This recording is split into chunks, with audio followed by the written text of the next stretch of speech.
And here we are on the Planetmullins podcast. My fantastic guest today is a two-time Emmy-winning pianist and composer from New York City, and his name is Michael Whalen. Please welcome Michael Whalen to the show. Rob.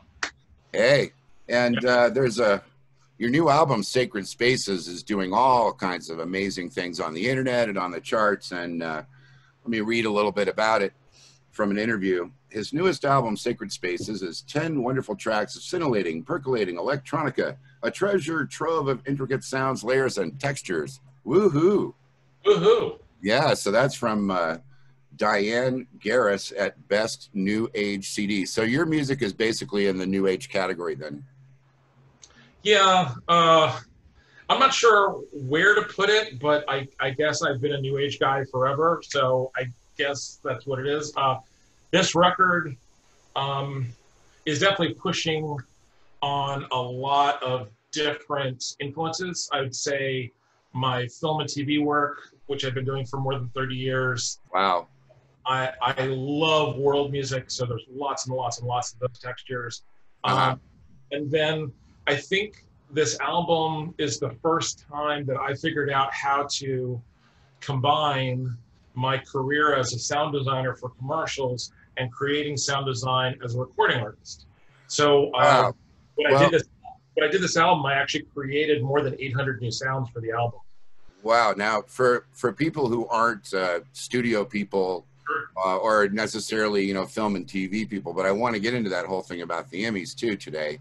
I mean, my list of things to talk to you about is incredible because you've accomplished so much. I mean, it says in your bio over 650 films and television shows, and it just, reading your bio is a little exhausting. Well, you should have been there when I did this stuff. I should have been there. But before we go on, I got to talk about the sponsor for today's show, which is bodyrejuvenationcandles.com, and we want to welcome this great New Age healing company to the podcast as a sponsor.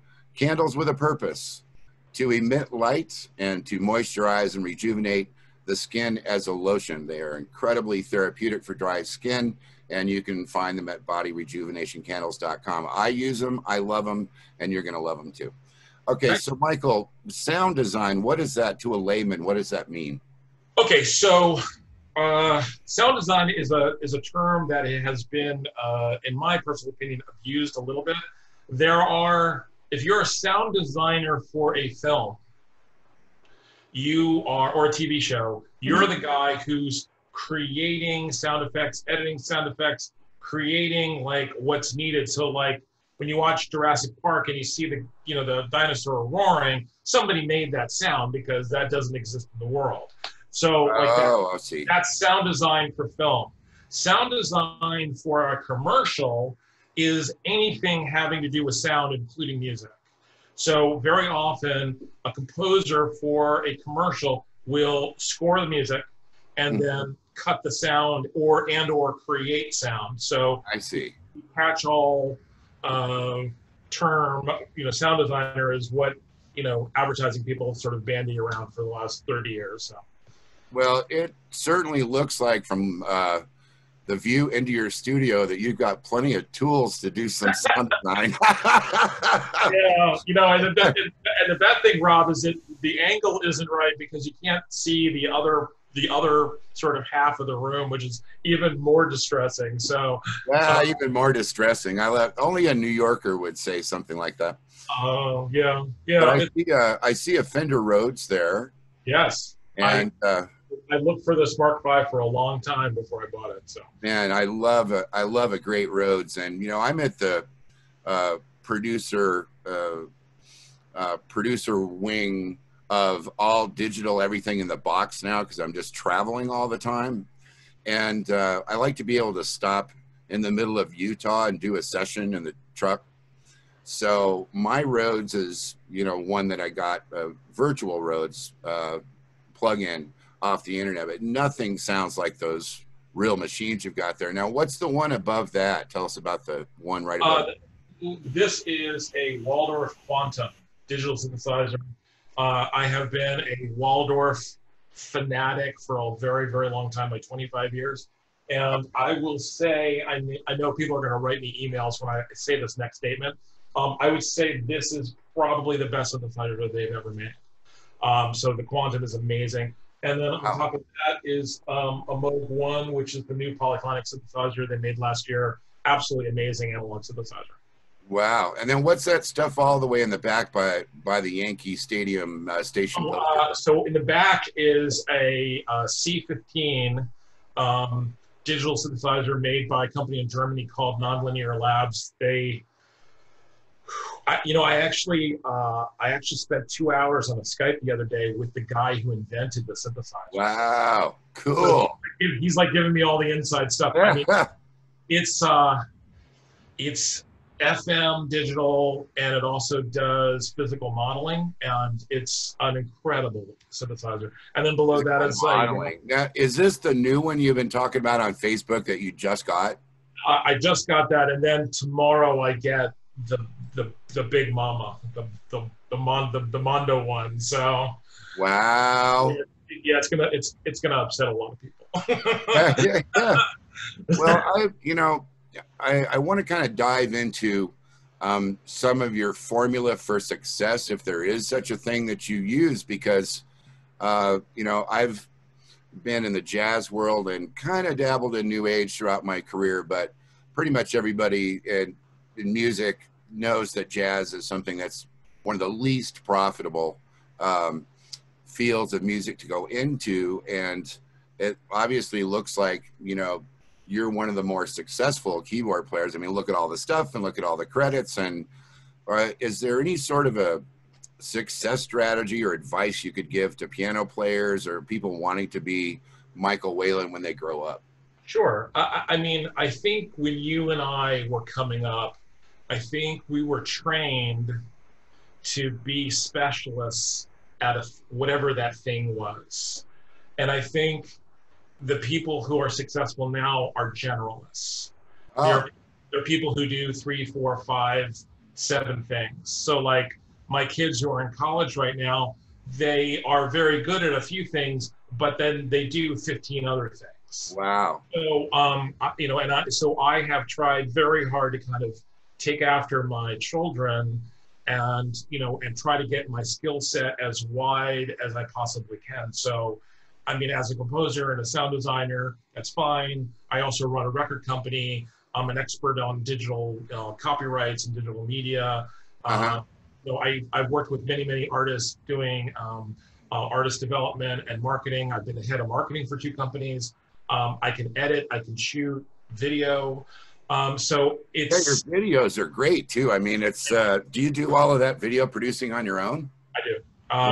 They're amazing to watch, and they really enhance. And in most cases, with the music, yeah. Oh, thank you. In most cases, I am a crew of 1.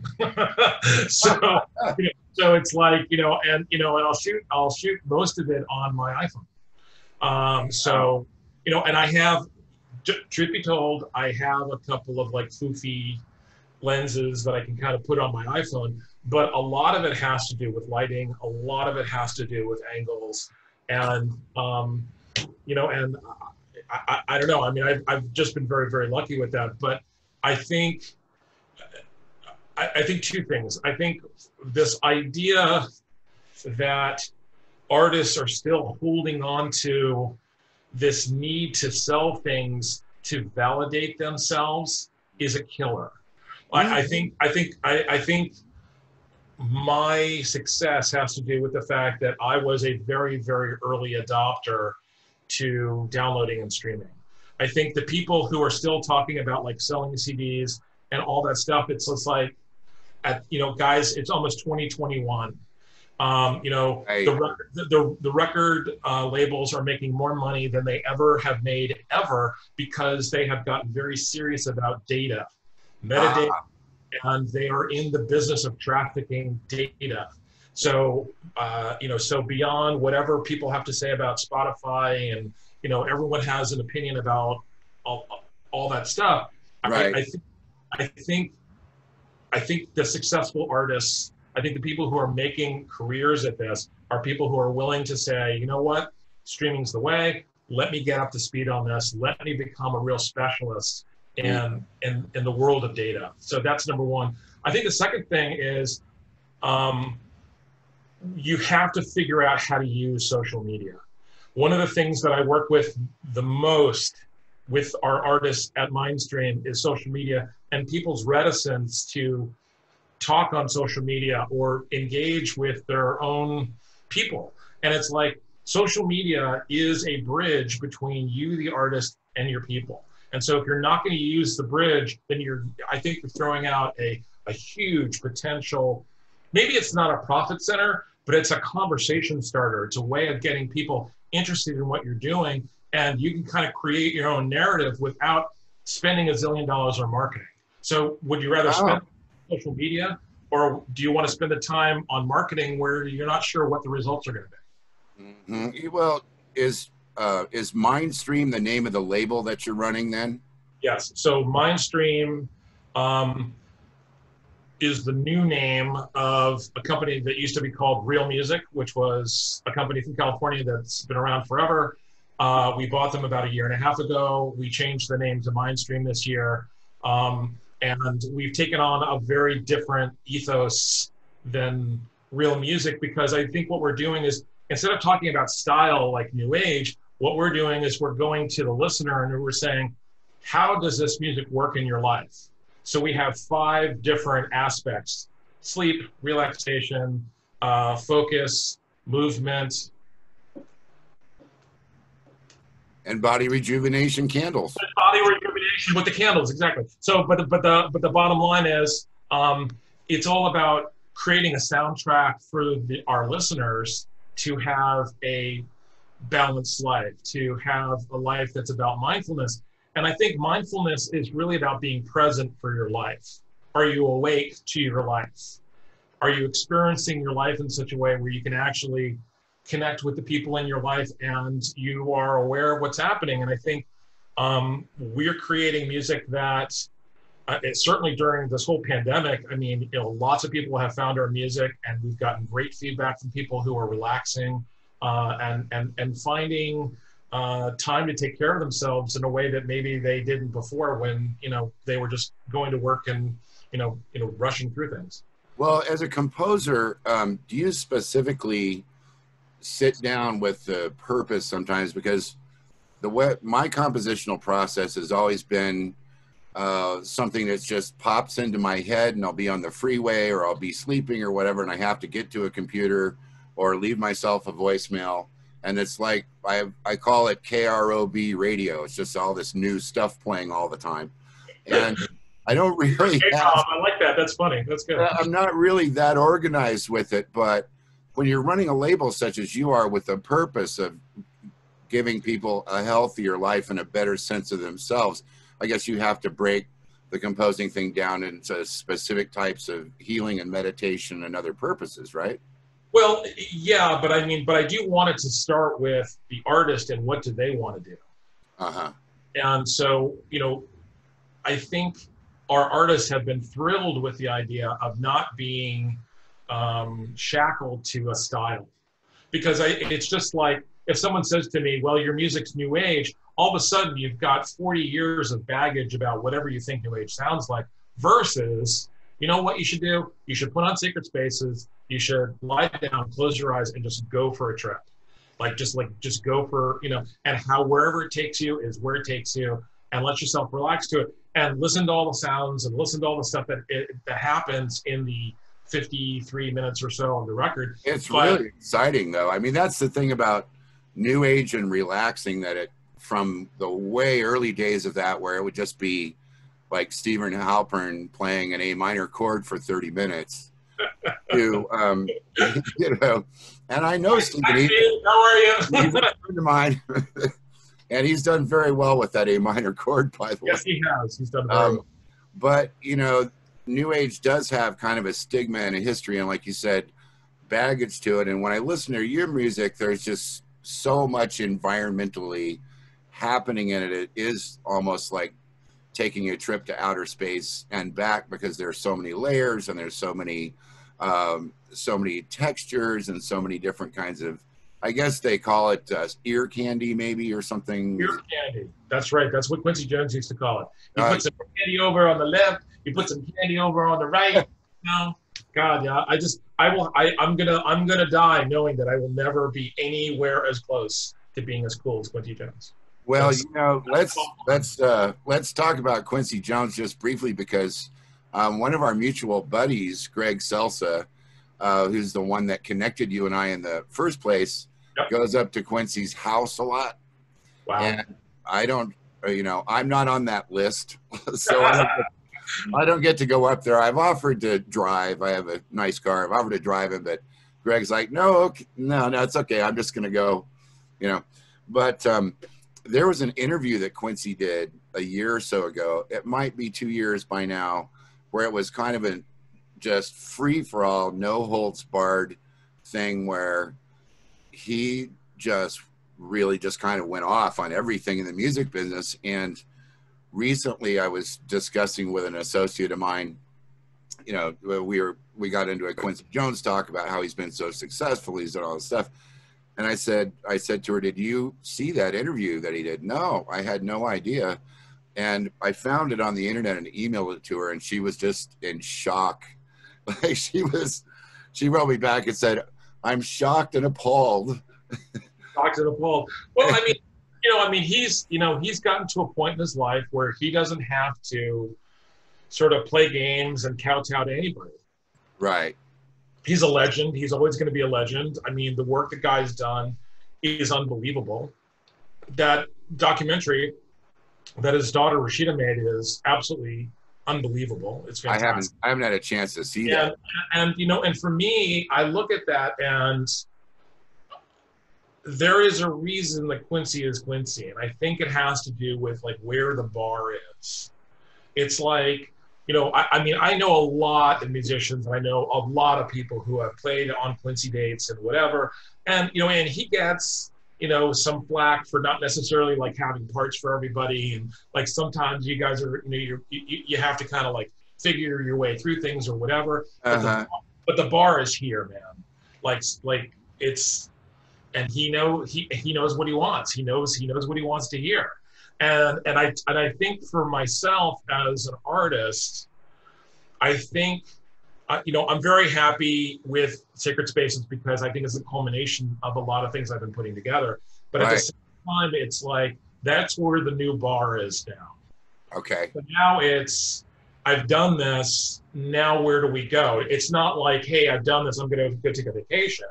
It's like, okay, here's the new floor. That's a beautiful description of how I similarly think that people in our position, for example, can inspire younger people, because it's really hard to get certain students of mine to make that leap into what I call my student to artist program, where they go, well, I got these songs or I have these bits of songs or whatever, and then getting that to a final product stage. And then after that, setting the bar for them personally right there. And I say, look, the thing is that everything that you do should build on everything else that you've done, but you have to look at your latest album as the demo tape for the next thing that you're getting ready to do. Absolutely. And that's production wise, that's one of those things about your music that I just noticed right away, is that you've raised the bar so high with the mastering, with the bit depth quality, with the intricacy of the arrangements, and the way that it all works with the visuals. I mean, how long does it take you to fully produce a single, for example? Like, if you start to finish and then to make the video, how many hours does that take? I mean, just a round number. Well, on Sacred Spaces, it's hard because I spent so many months making sounds, and then I made the album. So I have a palette of things. So once I had all the sounds, the 10 tracks took 6-7 weeks done, mixed, done, great. But once I get into shooting videos and getting into all that stuff, I mean, it takes a few hundred hours to make a video, like for real. Uh-huh. I mean, and you know, and you're going to say, well, that's a couple of weeks. Yeah, it's a couple of weeks, and it's a couple of weeks while I have a full-time job, and there's a bunch of other things happening. So Right. it becomes crazy town. Well, yeah, and that's the thing that I, noticed in my own life too. Like, I am really into nature, and I love being at the beach, obviously. Yep, sure. And I commute from Denver to LA and LA to Denver, and my favorite stretch out in the middle of Utah, in the middle of nowhere, is just this area where there's nothing but Grand Canyon-ish kinds of stuff. But I have to pull off the road and answer a Facebook message because, there's certain areas there. And even last night, a person that I work with found me late, and I'd been driving a lot of hours, and all of a sudden they're like, well, we need to have a meeting, and we need to have it right now. And I'm looking at the clock, and it's like 11:30 at night. And I'm thinking, where were you from 9 a.m. to 10 p.m.? So you have all of these divergent forces. And how does, is the point of the music that you're doing, or one of the goals that you have, to try and help people center away from all this, the blowing up of all these particles? Yeah, I think so. I mean, one of the things that people always say to me is, I cannot believe how much you get done. And I'm like, I schedule it. And they're like, no, what do you do? And I'm like, I schedule it. I schedule time to write. I schedule time to do stuff. I schedule time to sleep. I schedule it. And so I think one of the things that people have a very hard time with is this idea that either they will be scheduled or they're going to have to schedule themselves. They're very weak with how they deal with their time. And I think certainly over the last 15, 20 years, I've become much better at dealing with time. And I'm not fighting time all the time. I think a lot of people are always talking about, I don't have enough time. I don't have enough time. And my favorite comeback to that is, we have the same amount of time as Beyonce. See what she does? So we're all in the same time frame as Beyonce. So she's figured out how to get a lot of stuff done in the same amount of hours that we have. And I think a lot of it has to do with bringing some discipline to it. And I have a long way to go, but I'm not like a dog that's like chasing cars when it comes to dealing with my time. And some of my friends are, and I think they really suffer from it. And the thing, what's funny for me is that I was really reticent towards do lists and being organized until I borrowed money to make my first album. Yeah. And then I had financial backers saying, okay, what step of the plan are we on? And I'm like, oh, you have to have a plan with steps.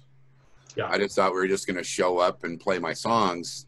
And it's nothing like that. And having an organized life is super important. I mean, I interviewed contemporary jazz pianist Carol Albert last week, and that was the thing that she stressed too from her studio, is that you've got to have those organizational skills. You got to build the stuff in.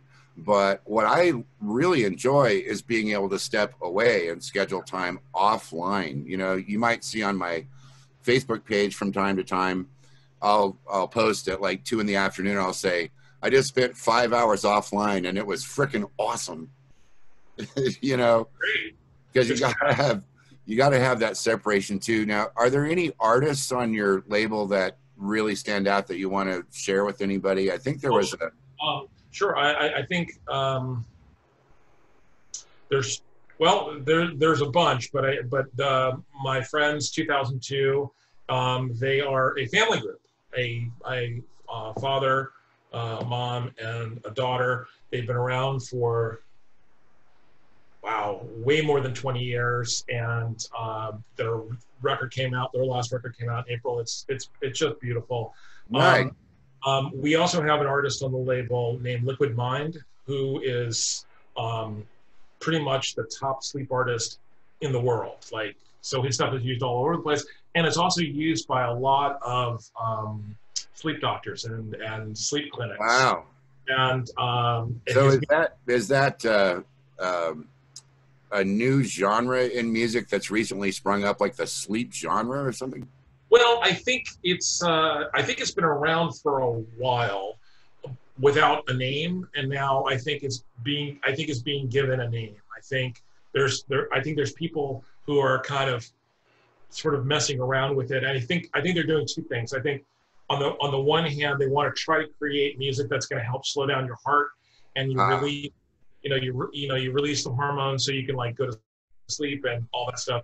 And I think the other thing also is, I think there's some amount of people who are trying to cash in. There's no other nice way to say it. But Liquid Mind, Chuck is an incredibly talented guy, and he makes his music with an incredible amount of integrity. Nice. And so like doctors all over the place using stuff, and it's really, really incredible. So that's amazing. I'll have to check him out. And that's one of those things too that, I noticed with some of my songs that have kind of crossed over into new age. There's a place in Denver called the Swedish Medical Center that's been using certain songs of mine for decades now for these kinds of purposes. And I didn't set out when I wrote a particular album, okay, I'm going to make people sleep better. I'm going to this, I'm going to that. I just had this feeling, and the song was playing in my head, and I recorded it, and there you go. So, thanks so much for giving me this much time out of your day. I mean, though, I'm kind of really a little bit excited to hear you do something in that room, because I just want to crawl through the computer and sit down at that Rhodes. Yeah, I mean, part of me wants to like do the intro for like minute by minute for you, but but I just figured out how to play it. I'm so excited.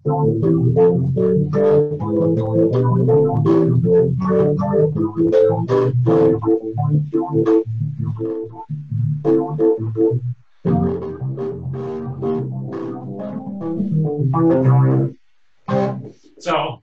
Oh, that's cool, man. Now, do you have like a Mutron phase shifter on it, or what's? I do. I have a Mutron biphase right over there. I told you. Can you believe that I can tell what that is? That's very impressive. Very good. I remember my Mutron phase shifter from the 70s because I had a gig. I was at school in Greeley, Colorado, driving down to Denver for a New Year's gig, and I was packing, and I got halfway to Denver. And then I remembered I had left my Mutron phase shifter on top of the car. They're built like battleships, so it was probably okay. I know, man. Somebody ended up having a very nice present. Those things just had a couple of knobs and that special color of blue and red on there. I mean, they're. There you go. I mean, I got mine. I mean, what's really crazy is what has happened to the prices of vintage gear. So if you go on reverb.com and you can find a Mutron biphase as nice as the one that I have, I mean, people are paying like $2,500 for it. I'm like, what are you talking about? Wow. Like, who is going to spend $2,500 on a phaser? No normal person. I know who it is, and it's somebody in Japan. Oof. It's just crazy to me, because I mean, I think one of the things that's happening, and I think it's happening more during the pandemic. You've got all these people like sitting at home, and I've got extra time, so we'll go to sweetwater.com and I'll order a cheap guitar and I'll teach myself how to play guitar. So that's one thing. Right. And there's another kind of person who is trying to be professional, and they're trying to figure out how they're going to pay for all this stuff with no income coming in. Mm-hmm. And it's like, there is a million ways to do things, and it's nice to have a lot of gear and you have a lot of choices, and it's nice. But sometimes it's also a pain in the butt. So I mean, I can just imagine the wiring. And how many channels is your console there? Well, I mean, I have a sub console which goes into the main thing, and so I have 32 channels as a sub, and it's filled with stuff. Yeah. So the bottom line is, like, for young composers who are saying, okay, well, I can't do what Michael does because I don't have X, don't think that way. Do what you do with what you have. Right. So it's like, if I have you know, a $200 version of Logic and a little USB keyboard, I'm sorry, you can get into a lot of trouble with those two things. You certainly can. Like, I mean, you can Yeah. you can cover a lot of ground with that. So it's You like, really can. I mean, some of my students, it's great that you're, you know, sharing so much wisdom for young composers. And some of my students come in and they say, wow, you've just got way too much gear. And I've got a little M Audio 3-octave keyboard and a laptop. And they say, I don't need all of that. I just do it all on my phone.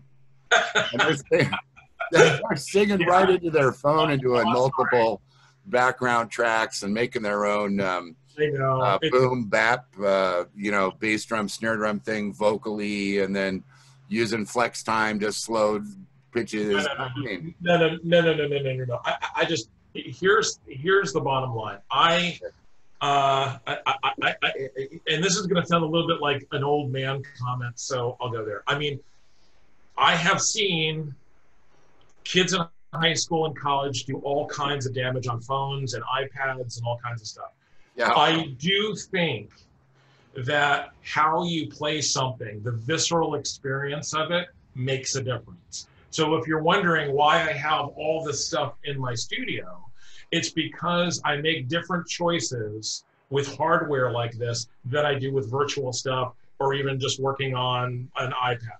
Like, I want to touch it. I want that visceral experience. Because it makes a difference to me. Now, it may not make a difference to someone watching this, but I do think as an artist, I think you have to create an environment for yourself where you're going to do your best work.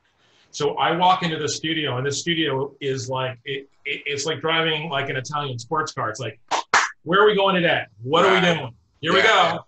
Where are you taking me today? Because if you sit and you're going to leave the car in the garage all day, you're an idiot. So where are we going? So let's go. Thank you. Thank you for saying that, because I know a few people that have as much gear as you do, and they'll be sitting on their patio, and the studio is there. There's the door to the studio. They're at the patio, and they're sitting there going, man, I only have 60 keyboards.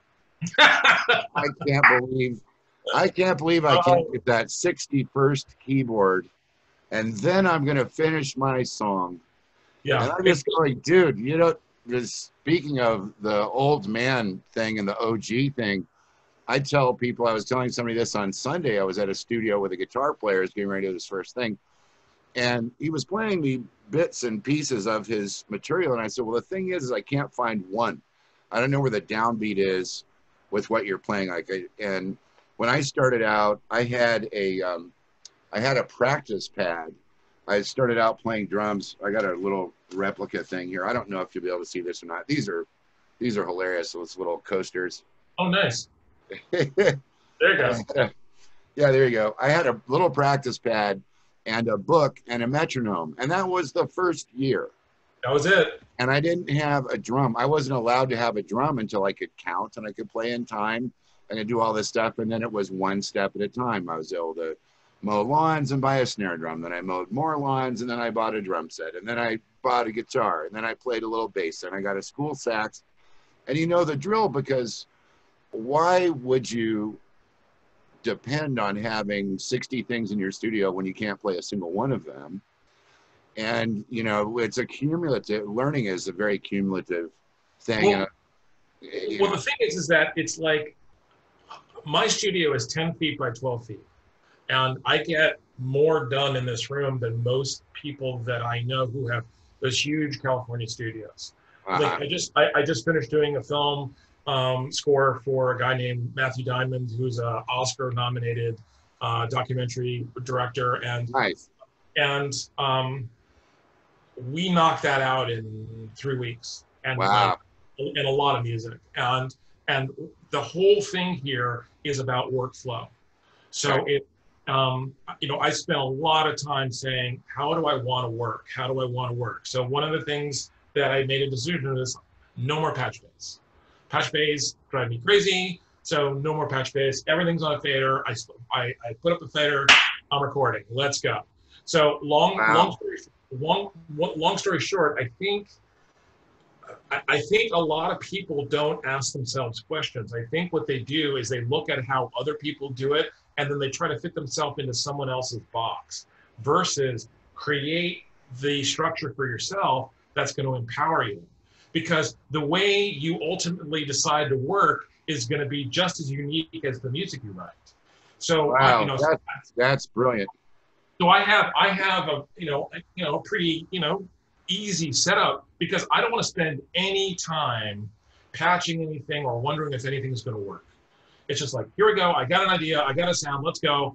Boom. I'm recording. I'm not thinking about recording. I'm not getting a level. I'm recording.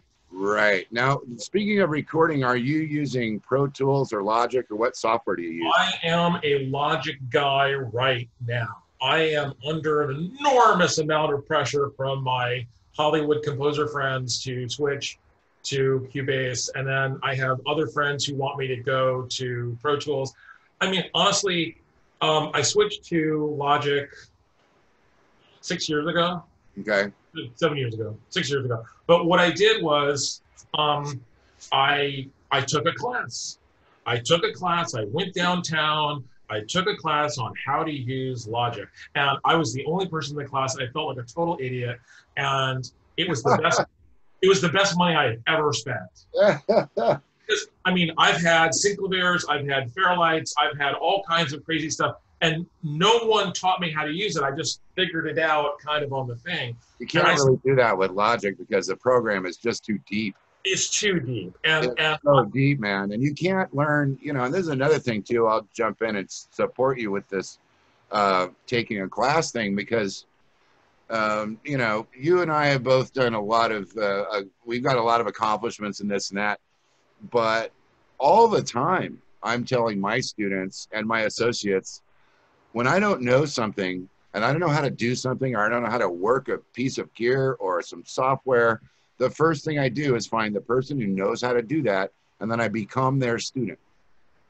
I don't have anything like, oh, I'm the great Rob Mullins. I know that. That's BS, man, because like you said, speeding up your workflow is the whole key. So you're using Logic, and I'm a Logic guy, and it was a real steep curve for me, because I came out of Studio Vision into Logic Pro. I did Pro Tools for a while, but then there was something about the attitude of the company that just kind of made me, and I was teaching college, and I want to get into your thing about, I had talked to you for hours, man. So whenever you have to go, I'm going to, because I was prepping for the show today, and I was just like, my God, it's like, I'm so lucky I have a chance to talk to this cat. Like, no, I got a couple more minutes. I mean, the one thing that I would say about digital audio workstations, because, I taught at the City College of New York. That's what I wanted to talk about. There's a guy there. I think that there's an astrophysicist there named Michio Kaku. Isn't that where Kaku is based out of? Yes, he is. I know this. I actually went to one of his lectures. Like, oh my God. Yeah, I know. He's way heavy. But yeah, he's way heavy. And when they were choosing the guy who was going to do Cosmos, that show on whatever channel it is, yep. Man, I knew Kaku was up for that. He was being considered for that. And nothing against Neil deGrasse Tyson, but if you feel the spirit of how Kaku presents his information, and he's just an incredible guy. And, I knew that he had that little office there on campus. And I wanted, when I saw that you're an adjunct there, I was like, man, I got to ask him if he like hangs out with Kaku and astrophysicist stuff. No. I don't hang out with anybody from the music department, because they hate me because I have a career. So I'm one of these I'm one of these adjuncts who's like, I'm sort of teaching because what I'm really doing is I'm actually creating a laboratory, because I did a business course, but I also did a scoring course, and all of my students were all using different digital audio workstations, and they were all like, they all asked me the same three questions: what digital audio workstation should I use? Right. Where should I live? Wow. That's a big one. Wow. And what should my first job be? So the answer is use any digital audio workstation that empowers you. live anywhere you want because it's your home, and your first job should be with somebody that you respect. So you want to be working with somebody who is going to challenge you and who is actually going to teach you something. And it's not about, oh, gee, I'm working with somebody who's like famous or whatever. You're working with somebody who's going to challenge you. Nice. Especially coming out of school, I think it's really, really important to be in a mode where because the thing is like when you come out of school and you're that young, you're a long way from being baked. You need experiences that are going to challenge you and that you're going to have to go deal with some stuff. When I first got to New York, I mean, I didn't go to sleep for 2 years. Like, and I'm not even really kidding. Like, I basically was like up for 2 years, and that experience seared my life. It changed everything. So by the time I left that first job, and I went on my own and I became a freelancer, like I was a gunslinger. I was working for every music house in New York. Wow.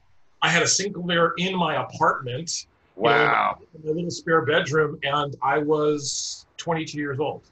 Yeah, man. I ended up in New York with a friend of mine on a National Endowment grant. I had told you this before. And we drove from Denver in his Dodge to Manhattan. And we got into New York. We were there for the whole summer studying from George Russell, and just the buzz of the city. Like, you really kind of can't sleep. If you come from a place like Denver or Montana or something, you get into New York, there's this electricity in the air. And then you just jumped right on in. And who were you working with originally? My first job was working for a music house called Elias Associates, and they're still around. But at the time they were the top commercial music house in the world. Like, wow. They were doing 600-700 finals a year, wow. And they had a staff of like 10 composers, and they had a day staff and a night staff, and we were cranking. And then John was producing artists, and then he was also doing movies at the same time. So John, I mean, one of my crazy experiences was spending 6 months with Duran Duran when John was producing them. Like, wow. I have Duran Duran stories that do not stop. Just do not stop. But like, that was an incredibly important experience for me, because here are guys at the tippy top. Right. And they walked into the studio with not a single song, nothing, ice cold. And they wrote an album in 6 months, and watching that whole process, that was wow. That was so cool. Wow, man. And when we finally get a chance to sit down and have a glass of wine or a tequila shot off camera, I want to hear some of those stories, because there's some blood curdling stories in there. But I mean, but the guys in the band are phenomenal, and I learned so much about not having anything. Right. Because sometimes walking into a situation and just being open to the idea that you're going to create something actually creates amazing stuff. Then there's other times where being prepared and having your act together and all that stuff. I mean, obviously for scoring, you really need to be bulletproof in that particular regard. But I've worked with people where we didn't have anything together, except that we knew when we were going to meet, here's the studio, and go. Right. Yeah. And that's and bands that had those budgets back in those days where they could just do lockout for 6 months somewhere, that was kind of a different world. I just my list is just still so long. I want to talk about David Foster. Sure. Because there's been a recent documentary about Foster that came out, and I've never worked with him, but I did actually date somebody who moved into his old Malibu house and worked in that studio that he left behind. Wow. And that's as close as I got. But, I've been getting a lot of questions. You probably too, as a keyboard player, aren't people saying, well, what did you think of the David Foster documentary? Everyone's asking me about it. And, I haven't seen it, but do you have any thoughts on him or on that? Yeah, I mean, I think, okay, so David was one of my heroes growing up. So from After the Love Is Gone, which was the first time I ever saw his name on anything for Earth, Wind, and Fire in the late 70s, all the way through all the stuff with, Chicago. Yeah, Chicago, and the movies, and then the Olympics in 1988, and all of that stuff. The Symphony album is still one of my favorite albums. It's like, it's really beautiful. And then in 1999, I produced a compilation for Windham Hill, and David was on it. So producing a producer is one for the book. Because there were a couple of producers on that, because it was David, Walter Afanasieff, a couple of other people. Diane Warren was on that record. Carol Brian Wilson was on that record. But the big fish I got was I got Stephen Sondheim to actually play his own music. So I am the guy who got Stephen Sondheim to actually record his own music for maybe the only time in his life. Incredible. Yeah, so that was a lot. But working with David was really interesting because I think on the one hand, he knows he's an asshole. He does. He is a totally self-obsessed, narcissistic asshole. And then on the other hand, he is beyond gifted as a songwriter. He is he's a gifted melodist. So it's not one of these things where he's a jerk and he can't back it up. He's a jerk. Oh, by the way, here are my 16 Grammys on my piano.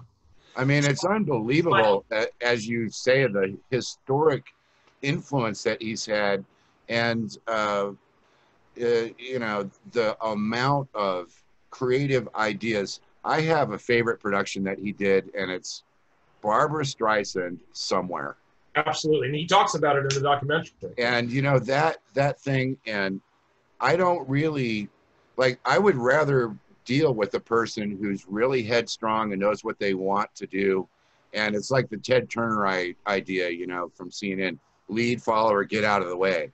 That's right. Don't just sit there and let's all have a happy time and no feelings get ruffled. Because the guy has accomplished so much and it's so great.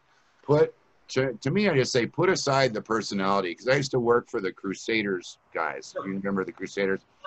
And Wayne Henderson had a door in his office, and I was a kid going in there trying to negotiate publishing royalties. And there was thugs all over the place, and it was scary. And I was from Denver, and I thought I was going to get shot. And I went in there, and I had my ego and my agreement, my stuff. And Wayne sat there, and he said, "Well, kid, you got a lot of guts. I guess we're going to go ahead and give you 50%. And I was like, well, okay, that's cool, but you're not taking 50% of the writing because I'm 100% of the writer. Well, I don't know. So we finished the thing, and on your way out of Wayne's office, there's a sign on the door that you read as you leave, and it says, "Everyone brings joy to my office, some by entering, others by leaving." Yeah. And you walk out with your signed agreement, and you're just going, man, who's going to beat me up here in Hollywood at Selma and Wilcox on my way to my lousy car? But the studio, and Wayne, with his gruff, tough exterior and stuff, he was a sweetheart of a guy. And I'm sure somewhere down in Foster's core, he's probably very sensitive, because you hear it in his music. Absolutely. And what I was going to say was, and I will say this on the record. So here I go. Okay. If you want to hear one of the most influential tracks of my life, go and listen to Somewhere. Listen to the arrangement. It's all synths. Yeah. It's all synths. There is not one acoustic instrument on the entire thing. And David played the whole thing. I don't think people understand that before David was David was like the monster gorilla session player. He is a monster piano player. He can read anything. He can play anything. He can do it all. So when you listen to Somewhere, this guy played it all. Now, we can argue about, what Michael Boddicker did and whatever happened and whatever, but that track is so beautiful. It's so beautiful. Yeah, I'm 100% in it with you on that. And I listened to that And I knew that he had done that. And I had been doing that myself for like Ronnie Laws and Hubert Laws and Wilton Felder and the Rippingtons and these people. And man, it's so inspiring. And you know that David is a sweetheart when you listen to that, because a guy that didn't have that kind of heart and soul couldn't have been able to make After the Love Is Gone. He couldn't have been able to do Somewhere.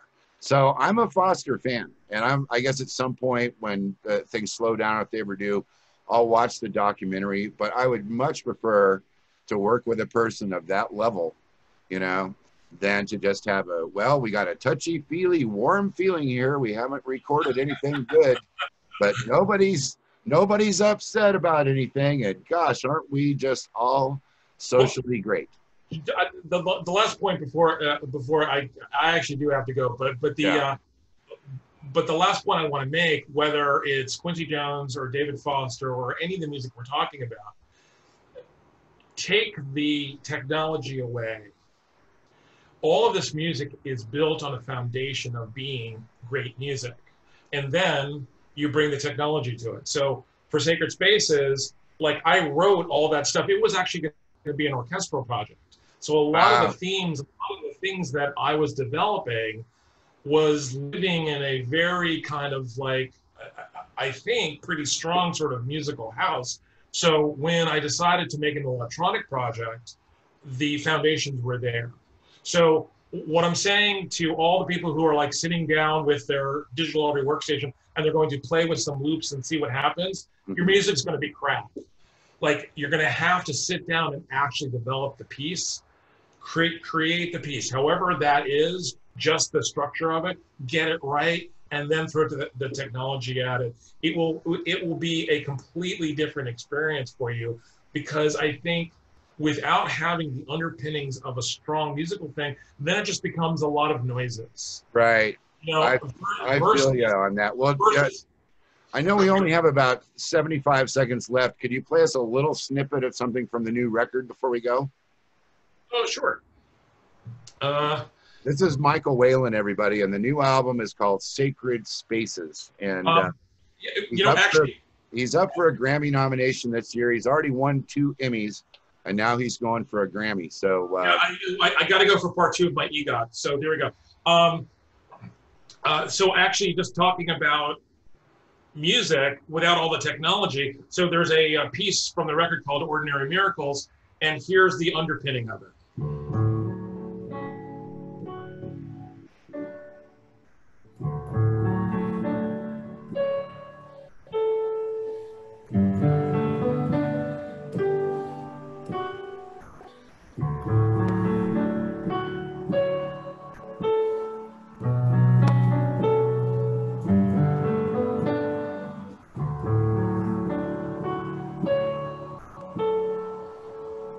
Real simple, really simple, pretty.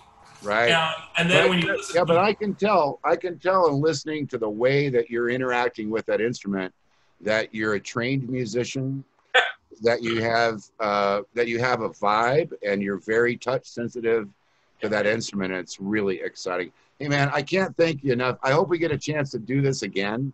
Oh, I would love that. That'd be so much fun. You know, because we didn't get into you surviving COVID-19 and how you got your first that was fun. All that stuff. That was fun. Oh my goodness. But I know we're up against the clock at the top of the hour. I am too. So thanks again, and I'll see you soon. Thanks so much, Rob. Appreciate it. Okay. Bye-bye.